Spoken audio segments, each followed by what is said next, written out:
On va justement découvrir le dernier album d'un jeune auteur de bande dessinée qui s'appelle Bastien Vivès. Il a déjà eu du succès avec Paulina, qui a été adapté au cinéma. Il publie là Le Chemisier. C'est une sorte de portrait assez sensuel d'une jeune femme. Chloé Thibault est allée à sa rencontre. 1, 2, 3.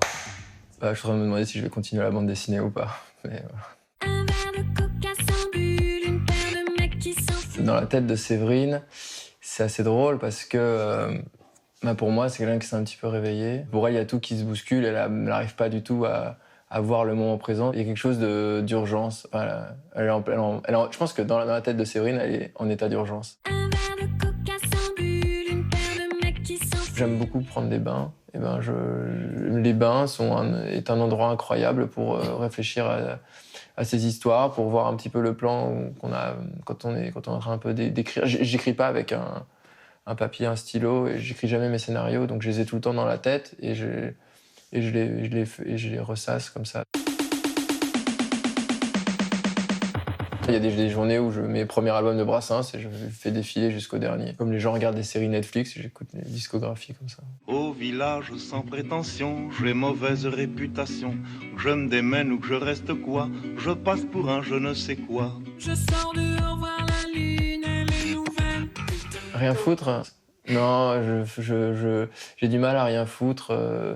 Je commence à apprécier les vacances. Peut-être parce que je suis heureux. Mais vraiment rien foutre, rien foutre. Ah, j'ai du mal quand même. Bastien Vivès, c'est un auteur dessinateur j'adore. que vous aimez. Ouais, j'aime beaucoup. Non, c'est des belles histoires. À chaque fois, on part loin, je trouve. Et c'est très sensible. J'aime bien son terme bulle. Moi, je parle souvent d'une bulle aussi. C'est bien les bulles.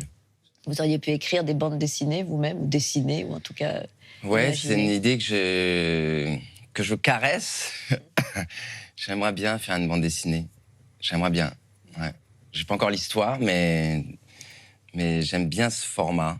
Et puis, je trouve que c'est assez lu. Et puis, on peut encore être libre, j'ai l'impression. Ou de nouveau être libre dans la BD. On parlait tout à l'heure de ce que vous dessinez. Et il y a d'ailleurs eu une exposition l'an dernier, mais de dessins, principalement de dessins érotiques.